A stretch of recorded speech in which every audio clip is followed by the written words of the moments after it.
What's up, guys? Getting caught up here a little bit, getting ahead of the game. Actually, guys, I'm out working the bees. No, not out working the bees. I am out working the bees. In other words, I'm building boxes faster than they can fill them up. Okay. All right, and I'm really liking, guys. I'm really liking the Steveo 8-frame beefy hives. Oh yeah. Knocked these out this morning. Actually, I knocked these boxes out yesterday. Here's some more. I get all different flavors of paint, as you can see. Yeah, whatever Lowe's has got, the oops paint. Yeah, I found out, I'm sitting here getting lined out here, and I'm realizing I'm getting low on backer boards, 1/4-inch backer boards. These 1/4-inch backer boards work great.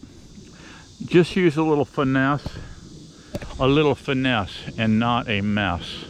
In other words, when you're breaking these loose with your hive tool, come in here and loosen them up carefully. Just don't pry like crazy on one corner, because you can snap stuff off. But these are pretty durable, and I've been painting the edges. As you can see, I don't paint the underside. Just leave the textured side to the bees and the smooth flat side to the top. Yeah, I get five of these lids and a couple of nuke lids with a 3x5 sheet of this backer board material. Yes. And the latest and greatest idea of Steveo's is the picket boards, fence picket boards from Lowe's. So you'll see here, this one's a little shorter because I burnt off an inch, because these boxes are 10 inches high. That gives you enough crawl space underneath, crawl space on top. And I'm making these little shutdown entrance deals here. Very simple. It's a 2-inch screw, chunk of free pallet wood, and you can rotate it. Keep a Phillips screwdriver on handy in case this gets too loose or whatever. If it needs tightening up, you can snug it up for transit. But this is so beautiful because you can come in, if you're going to transport bees here the next morning and load them on a truck, right at sundown or after, as soon as it gets dark, or early in the morning. If you get to the site, you're moving bees, and you get to your site before daybreak. It's so cool. You can just come up and shut this door. Your bottom's screened on these beefy beehives. Screen the bottoms. You'll notice here I use a piece of scrap runner, a cleat. I make a cleat top and bottom, so this isn't sitting flat on a truck bed. So we have ventilation here, so we don't suffocate bees. All right. Now, if you live in Michigan and you want to you can put the screen on also, and then cover it up in the winter, whatever. But it's so handy this way. And if your bees are bearded out here, say you come at night, have fire smoke up a smoker, if you're bearded out here so you don't get ate up before daybreak, pump them a little smoke and shut the door. Pump them a little smoke, take your bee brush, brush off what bees you have, and shut the door. Now you're ready for transport. Yes, these boxes are so sweet, guys. It's unbelievable, and they're so easy to build. It's ridiculous. So if you're getting to be an old fart like Steveo, and if lifting weight is an issue, downsize and go to the 8-frame boxes. Yes, sir. Use these picket boards. They're $2.08 a piece. You get 3. You'll get 3 pieces. You cut these 21 5/16. That's your sideboards. These beefy beehives, you'll notice, you've seen this movie before. These are made with 2x6s. A 2x6 is 1.5 inch thickness, and you drop down 3/4 of an inch and 3/4 of an inch depth cut. That gives you frame rest. The 2x6s are 5.5 inches. Where you glue 2 of them together, scarify the joint. You've seen me do that. Scarify the joint with a saw blade. Take one clamp, a Harbor Freight clamp, put it dead center, line her up, squeeze it together. Use Bondtite 3 glue here. That's the only glue joint in this entire box. We don't glue nothing else. These sideboards are set on here and lined up. You start at the top, get it nice and flush, and then it run down wild over here. This gets trimmed off. You set your table saw fence up at 10 inches. You plow this down and burn that off. These boxes go together so easily. Sometimes you'll get a gap in here. See the gap? These aren't totally jam up straight milled lumber. These fence pickets. They're a little wobbly, squirrely. No matter. It does not matter. Even if you've got that much of a gap in there, don't worry about it. Slop some paint in there. Dip these boxes when you put them together. Assemble these boxes, guys. Dip them in tall earth. Now you got them preserved. I am painting these just for the simple fact with Lowe's Oops paint, which I can get for a gallon for 17 bucks. It used to be 9. They got a little crazy and went up on it, but even at that, that's a good price. That Oops paint is for a gallon is running I think it's $17. It's going to vary as they get more greedy. They'll jack the price up, but that's $45 paint I've got on this thing. This is excellent exterior paint, $45 paint. Now, these runners, I do these last, very last thing, and along with this little entry shut down gate here, I do this last. I cut these to size. They're 13 inches. If you're building an 8-frame beefy, these are 13 inches long. And I take these. You get 2 per hive, and then the entry disc, I drop them in a bucket. I shake up my bucket of tall earth and I drop them in there. That preserves these. I no sooner pull these out of the dip tank and I install them. They're only installed with 3 screws, as you can see here. This is my final design on bee boxes. I've been playing with different designs on bee boxes forever. You're going to say to yourself, Steve-O, just buy the boxes. No, I'm not buying those expensive boxes. I'm not running around here, guys, like Joe and Hunter with stolen money. Okay, we don't have that here. All right, they're not sharing any either, because I called them and asked them. All right. Oh, speaking of that, speaking of left-wing craziness, I finally figured out who's running Swift Mud. Yep. I got a hold of the guy, but I didn't really know what side of the aisle he's on. He has to be, I don't know for sure, but he has to be left-wing nut job, okay? Because he won't let Steve-O into his 6,500 acres just to my east here. So convenient, it's ridiculous. And the times, I only want to go in for 2 months. I've told you that before. Only want to go in for 2 months. And I'm going to go in there when all the campers and horseback riders are leaving anyway. So there won't be anyone in there other than old Steve-O. And a few people walking around through the woods. But the deer flies, sand gnats, mosquitoes, the ticks, the chiggers, all of that are coming out in full force when I want to go in, okay? I don't care about any of those critters because I take deep woods off and spray my pant legs, not my skin, my pant legs with deep woods off so I don't get those critters chewing my balls off, okay? You have to use a little common sense when we're going into the wilderness, all right? Yeah, ball protection, okay? Maybe Hunter and Joe should be looking up some of that, ball protection. But anyway, yeah, the guy running the Swift Mud over here's got to be left wing. And you know how they are. They like trans. So I'm thinking, guys, really honestly, I'm gonna go and I'm thinking about going down and getting me a wig, a blonde. I'm thinking blonde. I'm gonna get a blonde wig, some red lipstick, and some eyeliner, and I'm gonna, you know, I'm gonna paint up. And I'll just, the next email to the Swift Mud guys, I don't know if you know who you're talking to or not, but here's my picture here, and I am in trance. I am transitioning, okay? So, what do you think? Can you let me in over here? Guys, I guarantee, once he sees my makeup and my hairdo and all, he's probably gonna let me in.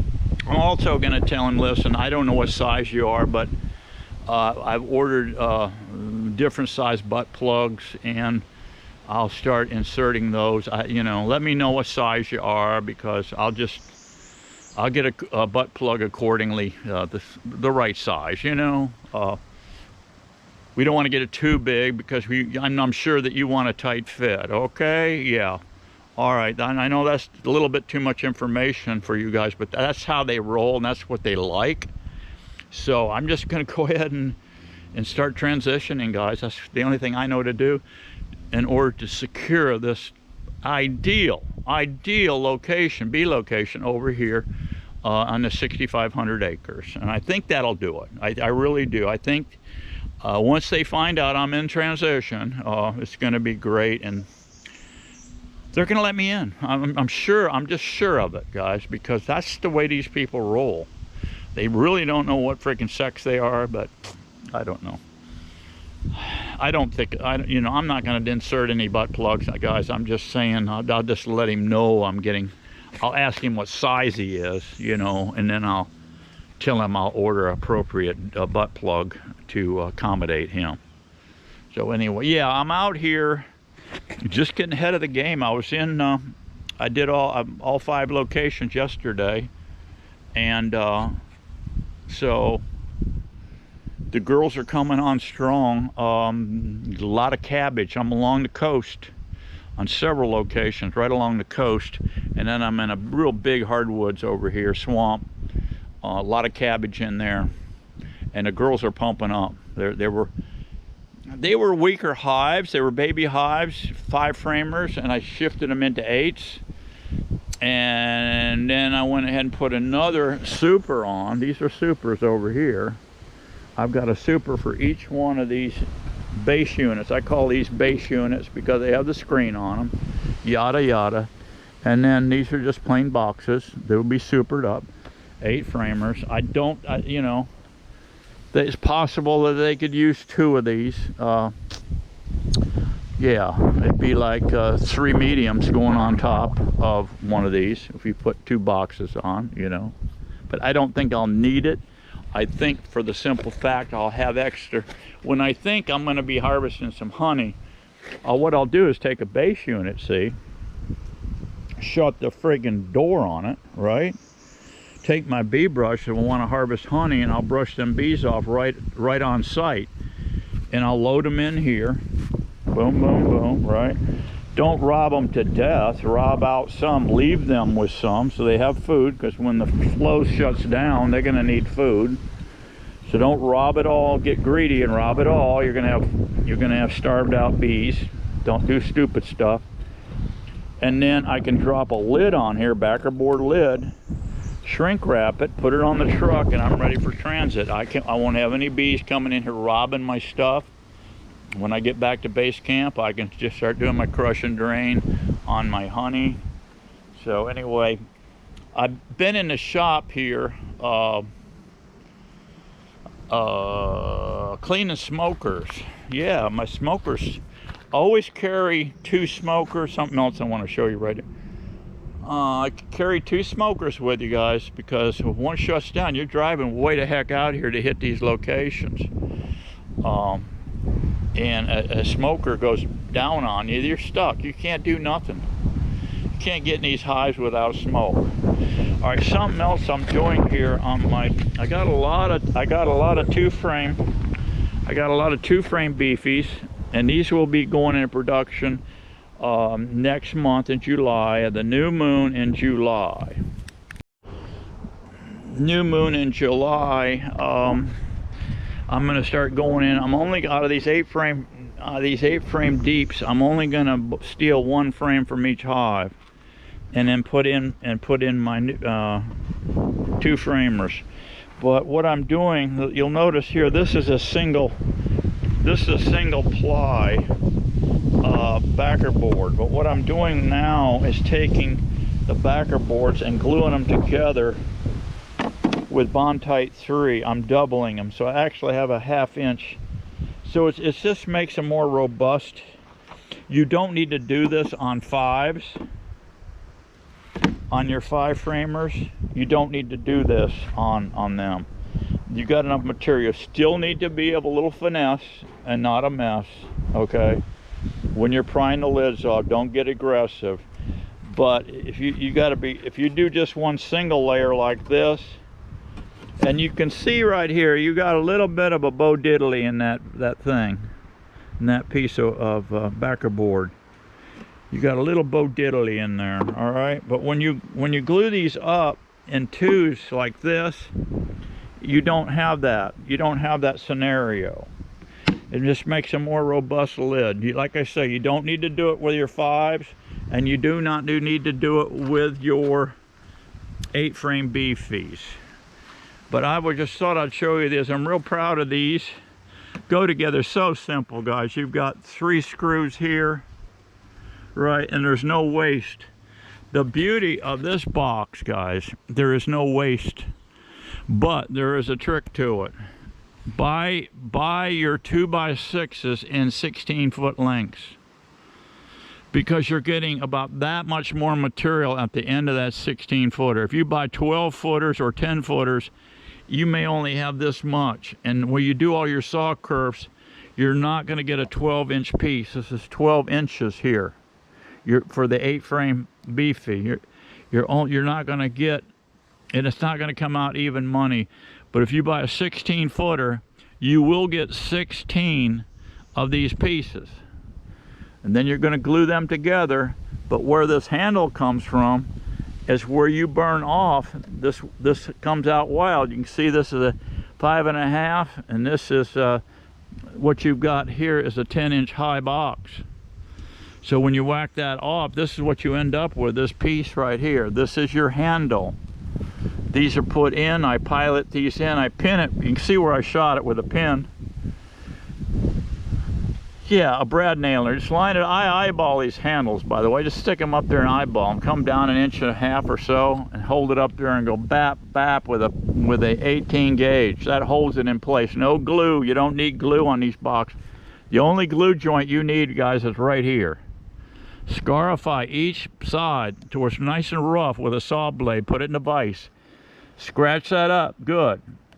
Big, heavy load of glue here, Bondtite 3. I just stuck myself with I gotta dig that out now. I got a sliver here. Let it keep a wash rag with hot water or just water in a bucket, so you can, when it squeezes out, you can mop this up, clean this up.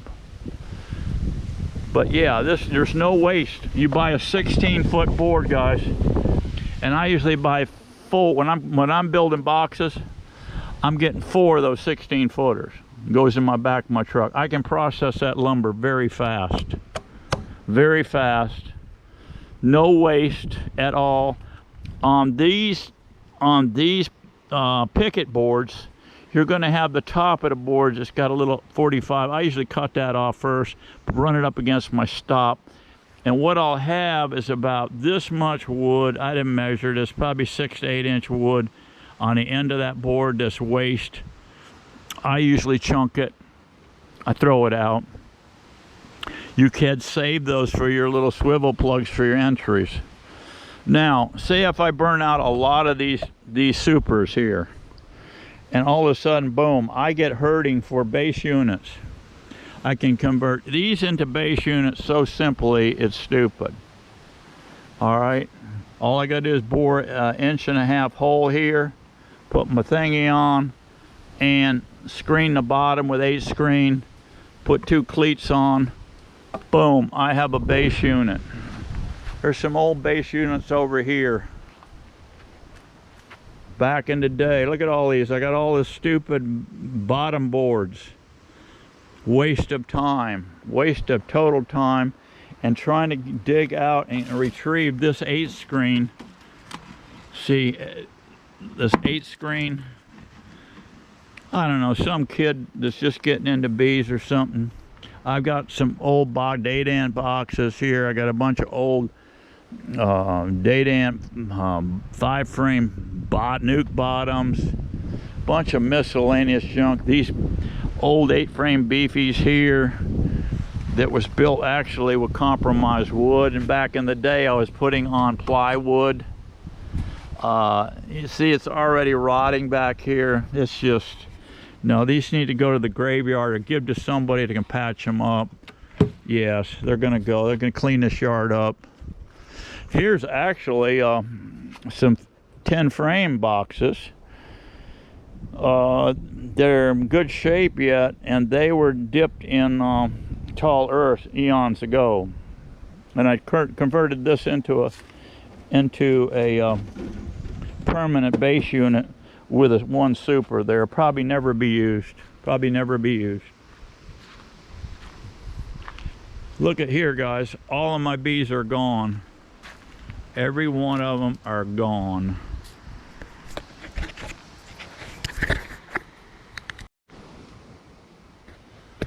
I've only got 1 hive here, and it was a baby hive, but it's coming on. It's starting to turn on. Here, as soon as it gets fattened up a little bit. I've been using dry sugar too, guys, and it's been working out fairly well. This hive's coming along, and it will be transferred over. I just lay a paper towel down and put some dry sugar on there. There's plenty of water in the swamp, plus I have a pickle barrel there with a piece of wood floating on top of it. They can get agua there, but here's one set up. It's ready to rock and roll. I'll be transferring these guys over in a week or so and adding just 3 frames and letting them go to work. So I'm getting all my bees transferred over into 8-frame beefies. They will get by September, they'll be all double stacked, and we're going to let those fill up. Yeah, I don't have any more bees. That's the only colony I have here, and I've got 2 colonies on my other bee yard to my east. It's about 5 miles away, and there's only 2 there, and they will be shifted in. One of them over there already is shifted into an 8-frame, and I've got another 5 over there. She's fattening up that thing pretty fast. I transferred her over from a 2-frame walk away into a 5, and kept the feed on them, and they're blowing it up. I filled this pollen feeder up here about 5 days ago, and they're chewing it down. Yeah, these guys, now some of these bees here may be from a wild swarm out in the swamp, don't know.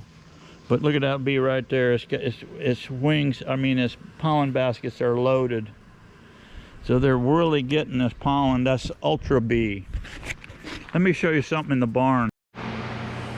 Okay guys, what I've been doing here in the shop here, I had to take off the hole down here, right down in here. You know, when you push the bellows, the air shoots out. It shoots through the bottom, and there's a pipe that comes out in here. And that's what forces air into your smoker column. And to get these nuts out right here, you got 4 of them. I got a little open end here. It's a 5/16. The 5/16 wrench to get these off, and then you can pull that off.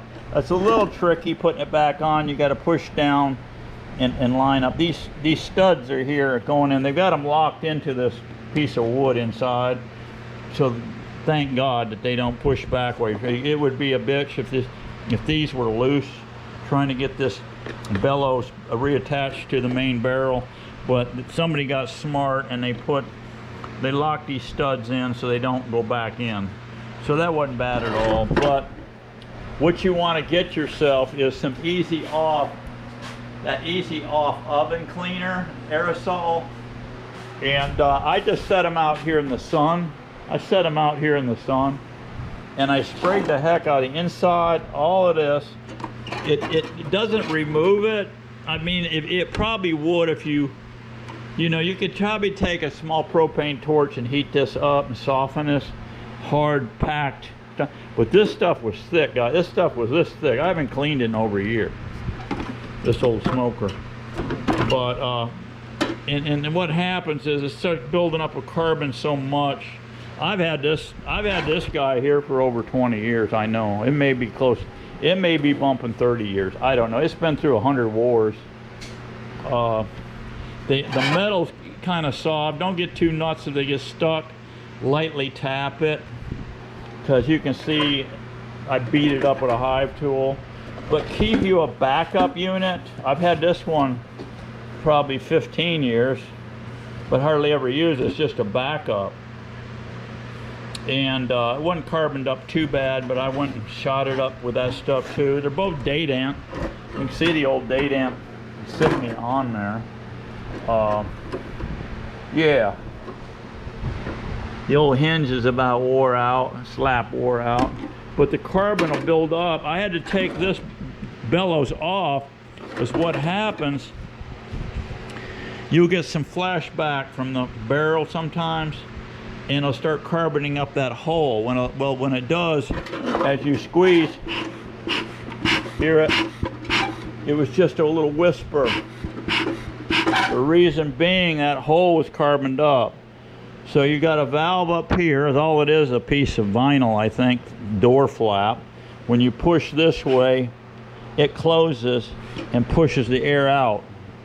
And then when you let up on the bellows, it sucks in, see? So it traps air in there. Every time you do that, it pushes out the bottom hole, and you let up, it sucks air into the bellows. So it's a very simple mechanism, but they will carbon up on you. And so that's what I've done. Oven cleaner. And the other little trick is here, what I did is get this little wire brush right here, and get this little wire brush here. It's a little brass brush. You can get them at Harbor Freight, and this one happens to be right at 4 inches. And I used to put it in my DeWalt just drill motor. And guess what? It'll go right down inside that barrel. So you can get that, and then you can go in here and it'll drop in here, run it around in here, knock out some of that carbon. Take out as much as you can with a knife. I use this old hog skinner right here. This is, I used to have, when I did taxidermy, I had about 10 of these. I've still got them. These old Russell knives. You can get them at a lot of fish and supply places, taxidermy supplies. But I use these for taking shields out of wild boars.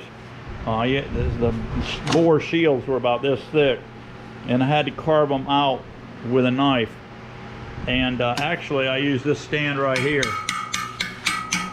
And what I did is took a baseball bat. I took a baseball bat and I cut the handle off, and I tapered it, and I'd shove that handle down in here and lock it in right here. And that way I could throw my hog hides over it, and then I could take and scrape that off on that baseball bat. But anyway, that's what I used to get down there and dig this carbon out and clean this out. So I got these babies here all rocking and rolling now. When you go in here digging around, take that floor plate out. You'll see a floor plate down in there. Take that floor plate out, and that way you can, and then run a tool through, screwdriver through, and see if there's any carbon in that piece of pipe. There's a piece of pipe that runs through right to here. So kind of knock some of that carbon out of there. You don't have to take all the carbon out. As you can see, I left quite a bit in there. But the main thing is it carbons up so much, you have a hard time getting this lid on and off. So I ran the wheel around on the outside, and then on the inside and knocked that stuff out after I scraped out the majority of that. But always keep your two smokers, because you get to the field out there and you're umpteen miles from the base camp. Hey, if one of these crap out on you, you're done. You're done for the day. Yeah, so you got to go back home and waste time with all that shenanigans. Well, thanks for stopping in today. See old Steveo base camp, and my new plan to kind of, I don't know if I'm going to trick anybody at Swift Mud, but I honestly think, guys, that I will be, they'll be liking me a lot. Once they find out I'm left wing, I'm just going to tell them I'm a left wing, like they are, and I'm in transition, and I think I'll get, they're going to say, hey, I'll send a ranger out there to meet you in the woods. Yeah, yeah, he's going to meet me in the woods and give you a key to the gate. Yeah, I just tell him, come on out. If you got a frisky park ranger, yeah, send him out. Have a little talk with him and get the key from him. And won't be any shenanigans, guys. You know, I don't go there. That hole down there, that is strictly an outie. That is not an innie. Let me just clear that up right away. But you know, if the ranger comes out, I'll have my wig on, my makeup, and everything, and just tell him that I'm on. I'll just tell him I'm on. If he wants to get a little bit squirrely, I'll just tell him, look, I'm on my rag. I'm on the rag today. I can't do nothing. Okay. I'll take care of you next time. You know, something like that. We'll just work it like that, guys. But this is what I'm dealing with, guys. This is what I'm dealing with. You know, so you got to outsmart them. You know, you got to outsmart these left-wing nut jobs. The only thing you can do is try to work with it. What they'll do is they'll just say, no, you're not doing nothing. You're not doing the thing. Once they find out you're straight, you won't get nothing out of these people. They think you're a little light in the loafers. By golly, you can get anything you want. Just ask Joe and Harris. They'll tell you. All right, guys. Be happy, be strong. We got to keep getting it on. I'll see you on the next one. I'll keep you posted as to how it's going, and maybe where you can. I'll research a little bit where you get the butt plugs and all that. I told Miss Daisy go online, look for butt plugs, and she just rolled her eyes back in her head.